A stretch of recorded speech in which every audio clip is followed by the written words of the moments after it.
ඔන්න අද කතාව ලෝන කියලා පුංචි ගෑනු ළමයෙක් ගැන. ලෝන කියන්නේ පුංචි ගමක ජීවත් වුණු හරිම අහිංසක ගෑනු ළමයෙක්. එයාගේ අම්මයි තාත්තයි පුංචි මල්ලී එක්ක හරිම සතුටෙන් ජීවත් වුණා. ලෝන හැමදාම උදේට ගම්මානයට මල් නෙලාගෙන ඉන්න පිටත් වුණා. මේ ගම්මානයේ ජීවත් වෙන වැඩිහිටියෝ හැම කෙනෙක්ම මායාවන් ගැන විශ්වාස කරා. ඔවුන් සෙලෙස්ටියා කියලා මායා පාසලක් ගැන මිත්‍යාවක් පවතින බවත් ඒ ගමේ මායා බලයන් උපතින්ම ලැබුණු පුංචි ළමයින්ව මායා පාසලට බඳවා ගන්න බවත් කතා වුණා. පුංචි ලූනා කවදා හරි දවසක එයාටත් මේ මායා පාසලට යන්න තිබ්බනම් කියලා නිතරම හිතුවා. ඇයට ඇතුළත් මායා බලයක් තිබෙනවාද කියලා ඇගේ හිතේ පුංචි කාලේ ඉඳලම සැකයක් තිබුණා. ඉතින් පුංචි ලූනා එයාට පුළුවන් හැම වෙලාවකම එයාගේ ආච්චි අම්මා තෑගි කරපු මායා පොතේ මායා සංකේත පුහුණු වුණා. දවසක් රෑ ලූනා අහස තරු බලමින් මිදුලේ හාන්සි වෙලා ඉඳියා. ලස්සන වල්ගාතරු ගොඩක් අහසින් කඩාගෙන වැටුණා. ඒ දිහා බලලා ඇයටත් දවසක මායා පාසලට යන්න ලැබෙන්න කියලා ඇය ප්‍රාර්ථනා කළා. ඉතින් එදා රෑ ඇය හිතුවේවත් නැති විදිහට දිලිසෙන මායා ලියුමක් ඇගේ අසලට පාවෙලා ආවා. මේකින් පුදුම වුණු පුංචි ලූනා ඒ ලියුම දිගහැරලා කියවන්න පටන් ගත්තා. ලූනට මේක හිතාගන්න බැරි වුණා. ඇයව මායා පාසලට බඳවාගත් බව දන්වලා ඒ ලියුම ඇවිත් තිබුණා. ඇය හරිම සතුටින් මේ ලියුමේ තිබුණ ආරාධනය ගැන එයාගේ අම්මටයි තාත්තටයි කිව්වා. ඉතින් ලූනට ඊට පහුවදාම මායා පාසලට යන්න පිටත් වෙන්න සිද්ධ වුණා. ලූනා එයාගේ යාළුවන්ට සමු දීලා මායා පාසලට යන්න පිටත් වුණා. ඇයට ලස්සන මායා කරත්තයක් මායා පාසලෙන් එවා තිබුණා. පුංචි ලූනා මායා කරත්තෙන් පාට වලාකුළු අතරින් සෙලෙස්ටියා මායා පාසල වෙත පිටත් වුණා. මායාවන්ගෙන් පිරුණු මේ ලෝකයේ දිහා ඇය හරිම ආසාවෙන් බලාගෙන ඉඳියා. ටික දුරක් යන විට ඈතින් රන්වන් හිරු රැස් අතරින් මායා පාසල පේන්න පටන් ගත්තා. ලූනා කරත්තයට නැගිලා හරිම පුදුමයෙන් වටපිට බලන්න පටන් ගත්තා. ඇය කවදාවත් හිතුවේ නෑ ඇයට මේ මායා පාසලට එන්න පුළුවන් වෙයි කියලා. මායා පාසලට ආපු ගමන්ම ලූනට මායා පාසලේ ප්‍රධාන ආචාර්යතුමාව මුණ ගැහුණා. ඔහුගේ නම ආචාර්ය ලුමියර්. ලූනා සතුව තිබ්බ සැඟවුණු මායා බලය ගැන ලුමියර් ආචාර්යතුමා දැනගෙන ඉඳියා. ඔහු හරිම ආදරයෙන් ලූනව මායා පාසලට පිළිගත්තා.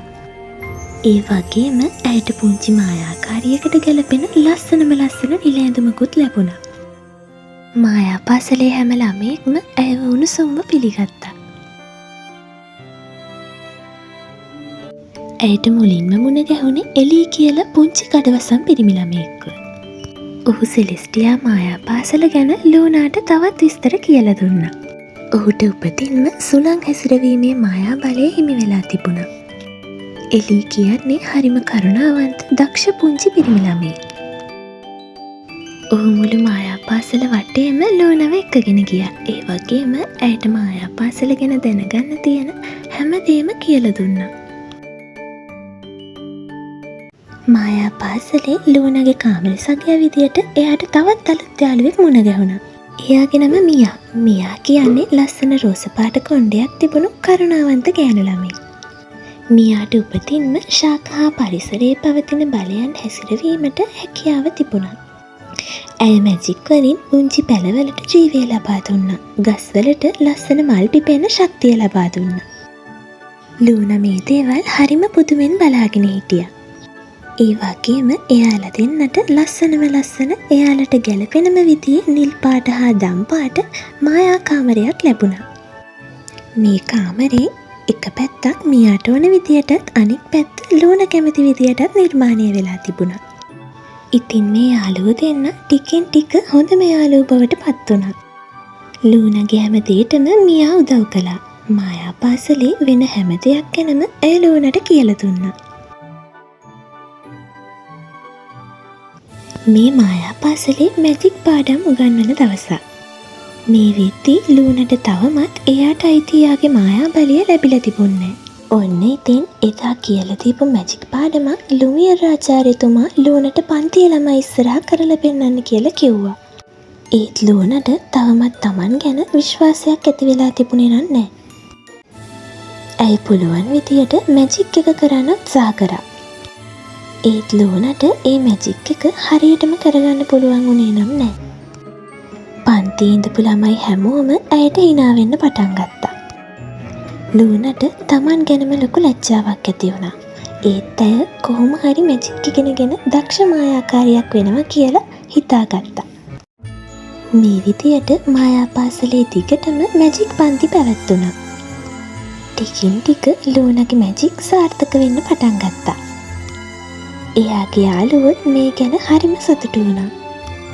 ලූනා හැම ළමයෙක් අතරෙම දක්ෂ ළමයෙක් විදියට ප්‍රසිද්ධ වෙන්න පටන් ගත්තා. ඔන්න මායා කොස්ස මත යන්නත් ඔවුන්ට පුරුදු කරන දවස ආවා. මේක නම් ලූනට හරිම විනෝද වැඩක් වුණා. ඒ වගේම ඒක ඇයට අනෙක් ළමයින් එක්ක බලද්දි හරිම ලේසි වැඩක් වුණා. ඒත් මේක දිහා තවත් කෙනෙක් හරිම තරහින් ඉරිසියාවෙන් බලාගෙන හිටියා. එයාගේ නම මීරා. ඇයට අනෙක් හැම ළමයෙකුටම වඩා බලවත් අඳුරු බලයක් හිමි වෙලා තිබුණා. ලූනා මායා පාසලට එන්න කලින් මේ පාසලේ දක්ෂම ශිෂ්‍යයා විදියට ළමයින් අතර ප්‍රසිද්ධ වෙලා හිටිය මීරා. ඒත් ලූනාවට පස්සේ හැම කෙනෙකුගේම අවධානය ලූනට ලැබෙන්න පටන් ගත්තා. ලුමියර් ආචාර්යතුමත් ලූනාගේ මැජික් හැකියාවන් දැකලා පුදුම වුණා. මේ දිහා මීරා හරිම තරහින් ඉරිසියාවෙන් බලාගෙන හිටියා. මේ මායා පාසලේ තවත් දවසක් ලූනා එයාගේ යාළුවෝ එක්ක මායා පාසලට පිටතින් තිබුණු මායා වනාන්තරයේ ඇවිදින්න යන්න පිටත් වුණා. ටික දුරක් මෙහෙම යද්දි යාළුවෝ ටිකට දිලිසෙන විශාල මකර බිත්තරයක් හම්බුණා. වැඩි වෙලා යන්න කලින්ම ඒ බිත්තරේ පුපුරලා පුංචි මකර පැටියෙක් එළියට ආවා. යාළුවෝ ටික පුදුමෙන් ඒ දිහා බලාගෙන හිටියා. ඔවුන් මේ මකර පැටියට කායි කියලා නම තිබ්බා. මේ පුංචි කායි හරිම හුරතල් කොළ පාට මකර පැටියෙක්. ලූනා හැමදාමත් කායි ආදරෙන් බලාගන්න තීරණය කළා. මේ දිහා නපුරු මීරත් තරහෙන් බලාගෙන හිටියා. මීරා ලූනාට විරුද්ධව අඳුරු බලවේගයක් නිර්මාණය කරන්න හිතුවා. ඇය මායා පාසලේ රහස් පුස්තකාලයට හොරෙන් ඇතුළු වුණා. පුස්තකාලයේ තිබුණු මැජික් පොත් කියවමින් ඇයට ඕන පොත හෙව්වා. අන්තිමේදී මීරා අඳුරු මායාවන් ගැන පරණ මායා පොතක් හොයාගත්තා. මේ අතරේ ලූනා එයාගේ යාළුවෝ දෙන්නත් එක්ක මායා ජීවීන් බලන්න ගියා. ලූනට කතා කරන මායා ජීවීන් කීප දෙනෙක්ම හම්බුණා. ඒ වගේම ඇයට යාළුවෝ මායා ජීව වෘක්ෂය පෙන්නුවා. ලූනා ඒ ගසට ලං වුණා විතරයි පුදුම හිතෙන විදියට මායා ගස ලූනට ප්‍රතිචාර දක්වන්න පටන් ගත්තා. ඒ වගේම ලූනාගේ නව මායා බලය අවදි වෙන්න පටන් ගත්තා. ලූනා පුදුමයෙන් ඒ ලැබුණු මායා බලය හසුරවන්න උත්සාහ කරා. ලූනාගේ යාළුවොත් මේ දිහා පුදුමෙන් බලාගෙන හිටියා. මේ විදියට දින ගත වෙලා ගියා. මායා පාසලේ සාමාන්‍ය විදියට ඉගෙනීම් කටයුතු සිද්ධ වුණා. තවත් දවසක ලූනා එයාගේ යාළුවොත් එක්ක මායාදිය පොකුණ බලන්න ගියා. ඒත් එක්කම ඒ පොකුණ ඇතුලෙන් ලූනට අනාගතයේ සිද්ධ වෙන අඳුරු බලපෑමක් පේන්න පටන් ගත්තා. අඳුරු කුණාටුවක් ඇති වෙලා අඳුරු ශක්තියක් එයාලට පහර දෙනවා කියලා ලූනා දැක්කා. ලූනා මේක දැකලා හොඳටම කලබල වුණා. පොකුණේ ජලය සංසුන් වෙලා ගින් සාමාන්‍ය තත්ත්වයට පත් වුණා. ලූනා ඒ අභියෝගයටත් ශක්තිමත්ව මුහුණ දෙන්න තීරණය කළා. වැඩි වෙලාවක් නොගෙහින්ම මායා පොකුණෙන් ලූනා දැකපු ඒ අඳුරු කුණාටුව පටන් ගත්තා. මුළු මායා පාසලම අඳුරු ආලෝකයකින් වැහිලා ගියා. මේ අඳුරු බලවේගයේ පිටිපස්සේ ඉඳී නපුරු මීරා කියලා එයාලා දැනගෙන හිටියේ නැහැ. නපුරු මීරා එකපාරටම මතුවෙලා ලූනාට වගේම එයාගේ යාළුවන්ට පහර දෙන්න පටන් ගත්තා.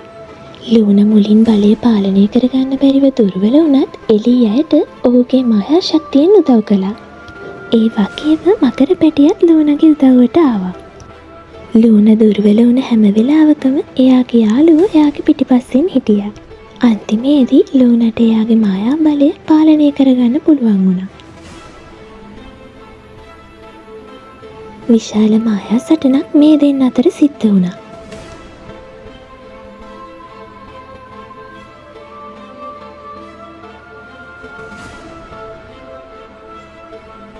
අන්තිමේදී මීරාගේ අඳුරු මායාව දුර්වල කරන්න ලූනාගේ මායා බලයට පුළුවන් වුණා. ලූනා මායා පාසලේ පැතිරිලා තිබුණු අඳුරු කුණාටු ඉවත් කරලා පාසලේ යථා තත්ත්වයට පත් කළා. මායා පාසලේ හැම ළමෙක්ම ලූනාට ස්තුති කරමින් ඇයට ප්‍රශංසා කරා. ඒ වගේම ලුමියර් ආචාර්යතුමත් ලූනාට මායා පාසල බේරාගත් එකට ස්තුති කළා. නපුරු මීරා ලූනා ඉදිරියේ පරාජය වෙලා හරිම අසරණව බලාගෙන හිටියා. නැවතත් සෙලිස්ටියා පාසලට ඉරේලිය පායලා සාමය උදා වුණා. ලූනා මේ හැමදේටම පුංචි කායට ස්තුති කරන්නත් අමතක කළේ නැහැ. ආයෙත් පුරුදු විදියට තවත් දවසක් උදා වුණා. යාළුවෝ වෙනද වගේම උදේ ආහාර ගනිමින් සතුටු වෙමින් හිටියා. නැවත පාසලේ ඉගෙන්වීම් කටයුතු ආරම්භ කළා. ලුමියර් ආචාර්යතුමා ලූනව පාසලේ දක්ෂතම ශිෂ්‍යයා විදියට නම් කළා. ලූනා පාසලේ හැම ළමෙක් අතරම වීරයෙක් බවට පත් වුණා. මේ අතරේ නපුරු මීරා තවත් අඳුරු සැලසුමකට සූදානම් වෙමින් හිටියා. මේ කතාව මෙතනින් ඉවර නෑ. ලූනාගේ මායාලෝකයේ ඉස්සරහට මොකද වෙන්නේ කියලා මම දෙවෙනි කොටසින් අරන් එන්නම්. එහෙනම් මාව සබ්ස්ක්‍රයිබ් කරන්න අමතක කරන්න එපා.